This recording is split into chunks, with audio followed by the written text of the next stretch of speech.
This is CBS 46 News at 6. Getting results. Welcome back, everybody. We're at the top of the 6 o'clock hour, and President Trump is returning to Dobbins Air Force Base. Rodney, traffic is a nightmare. Yeah, Sean, this is breaking. Sean, Rick, 75 northbound completely closed right now. This is in Cobb County around Truist Park. We believe we're going to see the motorcade momentarily pass by this particular camera. Again, this is 75 northbound around Truist Park, completely closed. You also can't get on the 75 from 285 in Cobb County. That's right now as we speak, so a heads up there. Let's go back to the connector. I believe we have better news here. The motorcade has passed the downtown connector this afternoon, this evening. So as you can see, your traffic is back to normal here. Still expect delays, but as you go 85 southbound into Midtown, that is back open. So we do still have 75 that's closed in Cobb County. We'll let you know the moment that opens back up. By the way, this is 85 in DeKalb County before you hit 400, and this is still super backed up.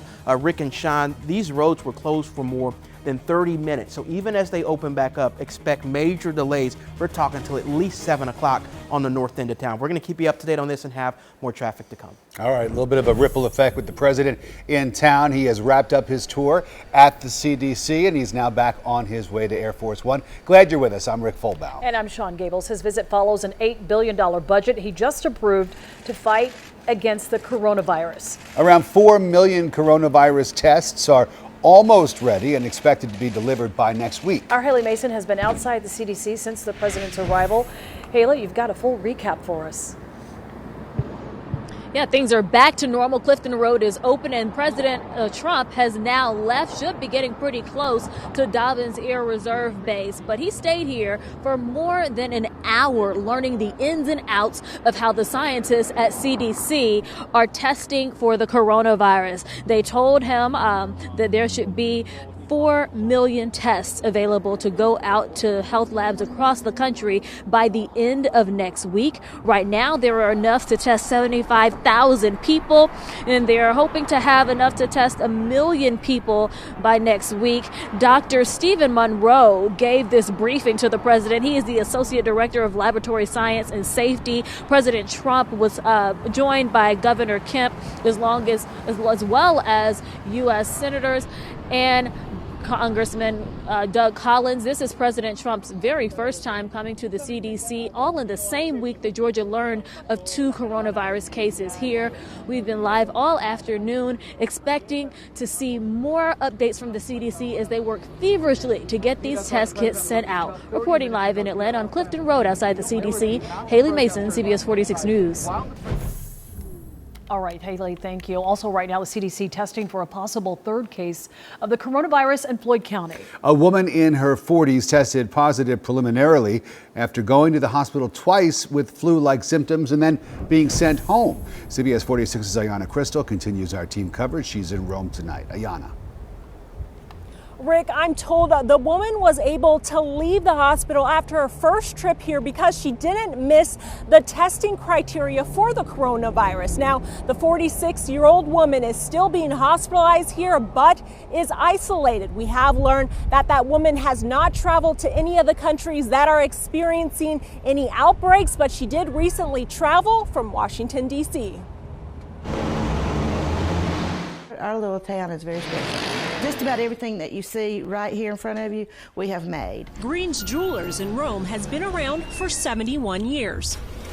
The owner, Elaine Abercrombie, woke up to the news about a possible coronavirus case in Floyd County. It's something to think about. She's not concerned about being exposed to coronavirus, but she is taking precautions. I do wash my hands, I guess, a little bit more. Last night, Floyd Medical Center said a woman preliminary tested positive for coronavirus.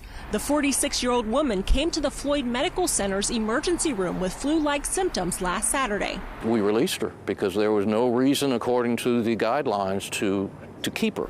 But the woman's symptoms worsened, so she came back to the hospital on Tuesday. We contacted public health and said, here are the patient's conditions. We think that we need to do some testing. And they said, patient doesn't meet the criteria.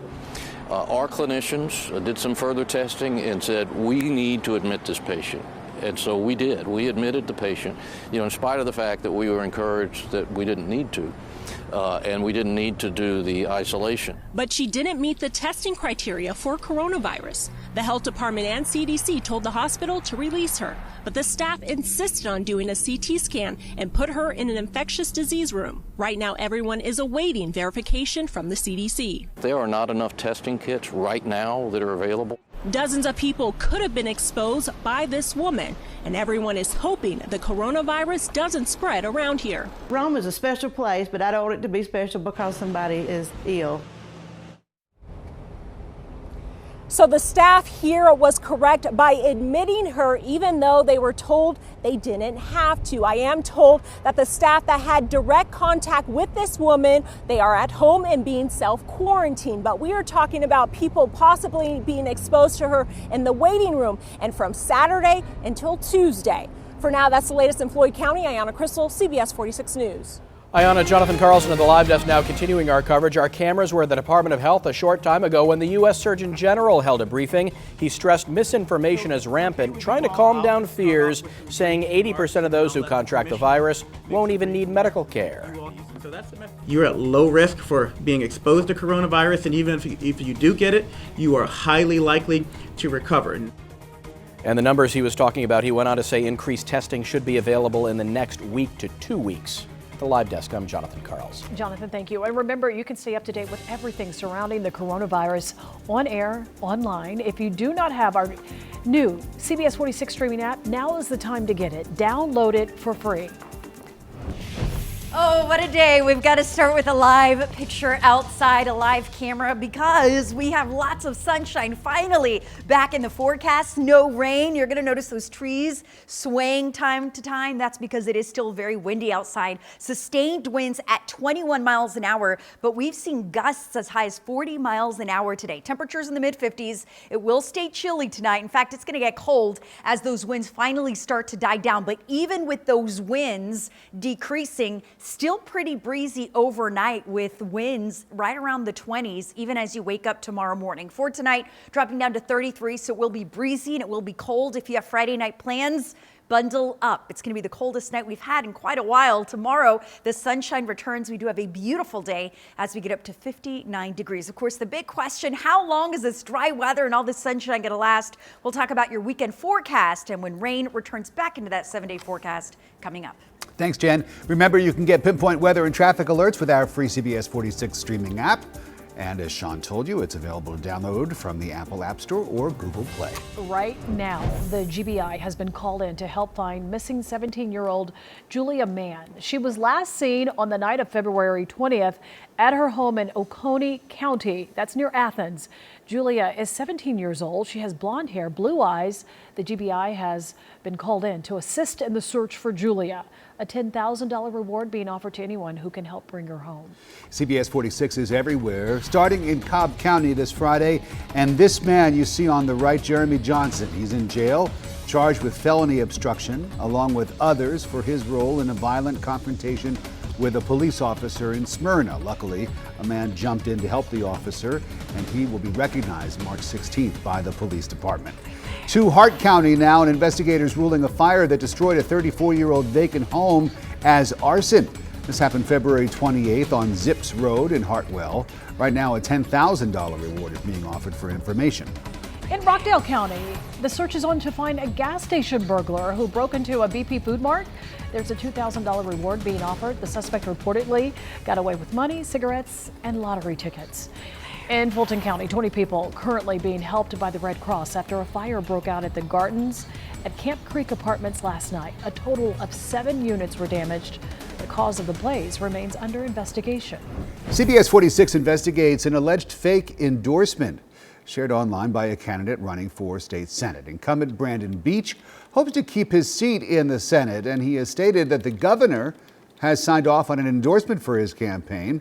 Tonight, though, his opponent in the race, State Representative Michael Caldwell, is saying, well, that's not the case. Caldwell called fake news when he became aware that Senator Beach had posted an endorsement from Governor Brian Kemp on his website and social media pages. I wouldn't want to be having this conversation if I wasn't 100% confident that he did not receive the endorsement from Governor Kemp, and his office has repeatedly made that clear to me. Caldwell says the governor is not endorsing either Republican candidate and adds that the governor met with Senator Beach asking him to remove the endorsement claim, but that it never happened. In campaign 2020, Ebenezer Baptist Church pastor Raphael Warnock filed and officially qualifies to run as a Democrat for the U.S. Senate race in Georgia. Republican Congressman Doug Collins is also making a bid for that same exact seat. Warnock and Collins are challenging Republican Kelly Loeffler, who was appointed to the seat by Governor Kemp. Best-selling author of the memoir Life of a Real Housewife, Angela Stanton King, also announcing that she is running for Congress against longtime Representative John Lewis. She will run as a Republican, and you may recall she was recently pardoned by President Trump. Also, the civil rights activist John Lewis, you also know his story. He served Georgia's 5th District since 1987. He recently revealed he is battling stage 4 pancreatic cancer. Also today, Atlanta native and retired Chief of Corrections Patrick Labatt is qualified to run for sheriff in Fulton County. Labatt served as chief of the City of Atlanta Department of Corrections for nearly a decade, and his name will be put on the May 19th general primary ballot. Happening now, various Metro Atlanta post offices will be hosting passport fairs every Saturday this month to help travelers prepare for their international travel. This weekend, the passport fairs are being held at the Atlanta Main Post Office on Crown Road from 8 a.m. to 6 p.m. and at the Midtown Post Office on West Peachtree from 9 a.m. to 6 p.m. In order to expedite the passport application process, customers are encouraged to complete applications before arriving. And we're going to need those warming centers because although still in the 40s and 50s, we're dropping to the low 30s and even some 20s overnight tonight. Right now, still sunny and gorgeous, but boy, is it windy. You'll watch this camera and it will shake from time to time. This is a live look at Hartsfield-Jackson International Airport, where right now arrivals and departures are on time, so the wind's not affecting air traffic. Although if you are flying out, you're going to feel that takeoff because of those winds. Gusts up to 40 miles an hour earlier today. Right now we're seeing sustained winds of 21 miles an hour, but we're still seeing some gusty conditions through the evening. Winds will start to improve tonight, so they'll start to die down a bit, but it still will remain breezy. And that breeze, coupled with these temperatures dropping to the 30s, will make it very cold for any Friday night plans. By 11 o'clock, 39 degrees in Atlanta. By the time you wake up tomorrow morning, it will be in the low 30s. Many of us near freezing. Freezing in Gainesville, freezing in Canton, 31 in LAJ, down to about 33 in Atlanta, and freezing in Covington tomorrow morning. Last night, we dropped down to 45. So temperatures will be about 10 to 15 degrees cooler tonight than they were last night. And it will be windy on top of that. Right now, we're seeing gusts of about 30 to 35 miles an hour by 11 p.m., 20 mile an hour wind gusts. And then by the time you wake up tomorrow morning, still a little breezy, although not as windy tomorrow as what we saw today. Tomorrow, how about 59 degrees, lots of sunshine, a beautiful day. Definitely go out, enjoy your weekend.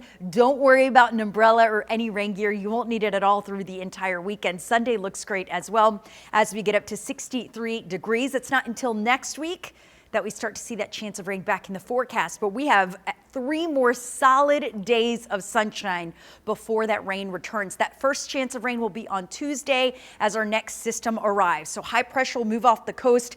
By Monday, you'll notice clouds start to build in late in the day, but no rain Monday, even though you'll see some clouds. It's Tuesday that those showers move back in, and we'll keep that chance of rain going through Wednesday and Thursday and Friday. But at least it will warm up to the 70s. We've been waiting for that, and we'll see it on Thursday and Friday.